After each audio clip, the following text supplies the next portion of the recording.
During the 2007-2008 school years at Fort Hays State University, the university faculty was encouraged to dare to dream. What does daring to dream mean? Well, the Dare to Dream initiative was an institution-wide effort to better meet the needs of digital natives. Essentially, the staff was asked to envision a postmodern model of the university classroom. Faculty were encouraged to experiment with new pedagogical practices, to pursue entrepreneurial endeavors related to their disciplines, and to re-envision FHSU as the university of the future. The author of this article, Dan Komala, Associate Professor of English, took the Dare to Dream mission to heart and in utilizing this theme implemented the university's Writing Across the Curriculum program. The Writing Across the Curriculum program saw faculty in the departments of English and Communication Studies collaborating on a Writing with Video for the Web project. Komala linked up with Andy Stanton, Assistant Professor of Communication Studies, and the project was born.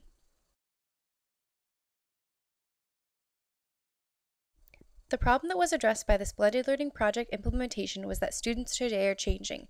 Digital technology is shifting the way we approach our modern classroom model.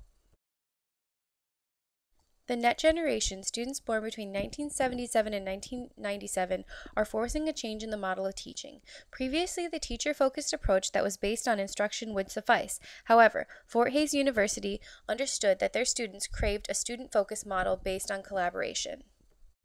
In accordance with the constructivist model, it is the belief of the university and many of the staff that students learn best by doing and by having clearly defined goals established for them.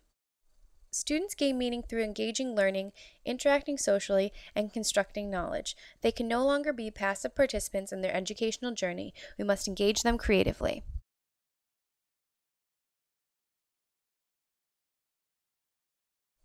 Komala and Stanton teamed up to create a cross-curricular, collaborative, blended learning project.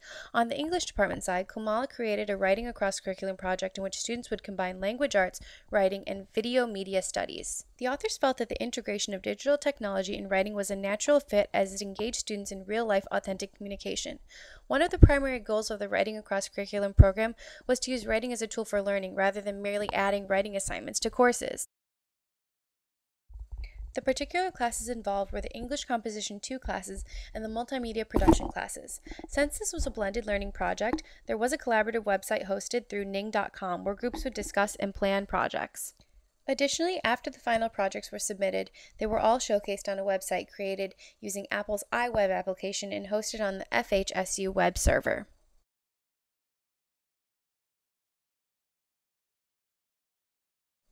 The broad objective of the Writing Across Curriculum project was to define education at FHSU and relate that definition to your ambitions, desires, dreams about your future.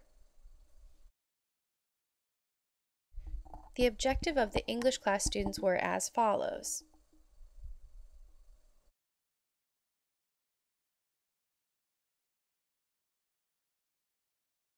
Students enrolled in the multimedia production classes were all communication studies majors, with the majority emphasizing in advertising and public relations. These students needed to acquire a combination of the following objective skills.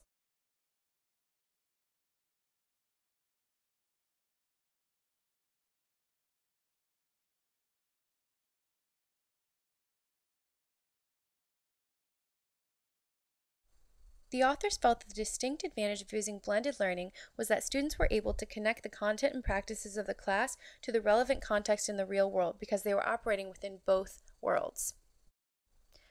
Another advantage was that the authors felt revitalized after years of teaching the same courses the same way.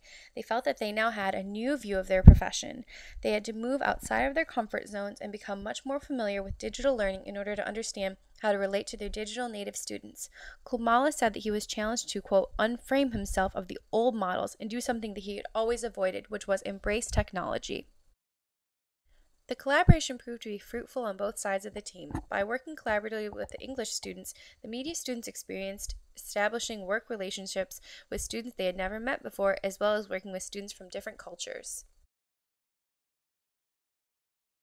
Generally, the Ning site was viewed favorably by students as they indicated it was not only a way to communicate with other members of their work group, but also they were able to upload photos, videos, and music selections during the course of the project and once the project was finished. Students were inspired by the collaboration and began to see themselves as global learners. These students came together and communicated on a common topic that interested them, the future of education, which was rather inspirational for the authors as well. According to the authors, digitizing and blending their classroom experience sparked active engagement in key academic skills like inquiry, analysis, problem solving, critical thinking, reflection, and audience perception by breaking down the walls of the typical modern educational experience. Additionally, this project inspired Kumala to petition for the use of e-portfolios in the English department classrooms. Communication breakdowns or group members not keeping their end of the deal was the most common complaints from students. Various multimedia students reported having difficulty communicating with their peers in the English composition class even when using the Ning site. Some of the students felt the disconnect with the project because their roles was merely to write the content of the project rather than actually help with the construction of the video or the website. Unfortunately, not all of the students' essays from the English composition class are posted on the site.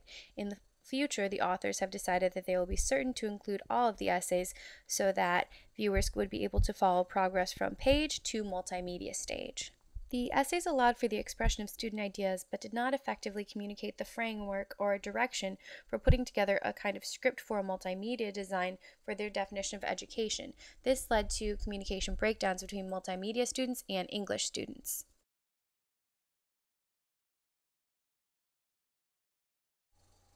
I believe that this was a very brave freshman attempt at blended learning, and I feel that it was interesting and gutsy for the authors to choose to link two classes collaboratively for the purposes of blending. I don't believe that I've heard about blending courses across disciplines before. Generally, you hear about a literature class that attempts to blend learning or a multimedia class that adds an online component, but you never really hear about combining the two. I can appreciate that the instructors tried to reach students in a way that was meaningful and authentic to their everyday life. The use of the contextual learning and collaboration really makes this class the type of class that students would look forward to and take something away from. According to Alley, the major emphasis of constructivists is in situated learning, which sees learning as contextual, which Kolmala and Stanton utilized with their blended learning plan. They chose to include tasks and content that would be applied to many contexts so that learners can apply the information broadly to the different worlds that they operate within. Garrison and Vaughn believe that the ideal educational transaction is a collaborative constructivist process with inquiry at its core. I feel that Kolmala and Stanton really hit the mark with this project, according to Garrison and Vaughn, because the students were seeking to understand something within themselves and communicate that through different mediums while working collaboratively and constructively. I will say that there were organizational issues that could have been avoided with the media students. They should have played a more integral role rather than being lackeys or accessories to the English department students. However, this was the first time they were experimenting with blended learning, so it really is a huge win for them professionally and for the university as a whole.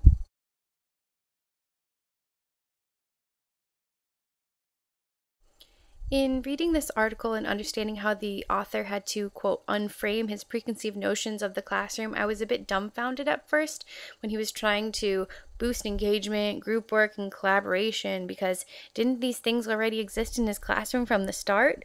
And then it kind of realized that I would have actually been his student, that I graduated from undergrad in 2008, and that I've always viewed my classroom as a collaborative open space because I am that student that he was trying to reach.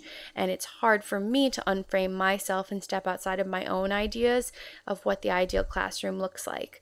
So furthermore, this article also showed me that blended learning is possible and that you can implement it on your own, and that there are institutions out there that will encourage you to take risks in your classroom. And overall, it was just a very inspiring read.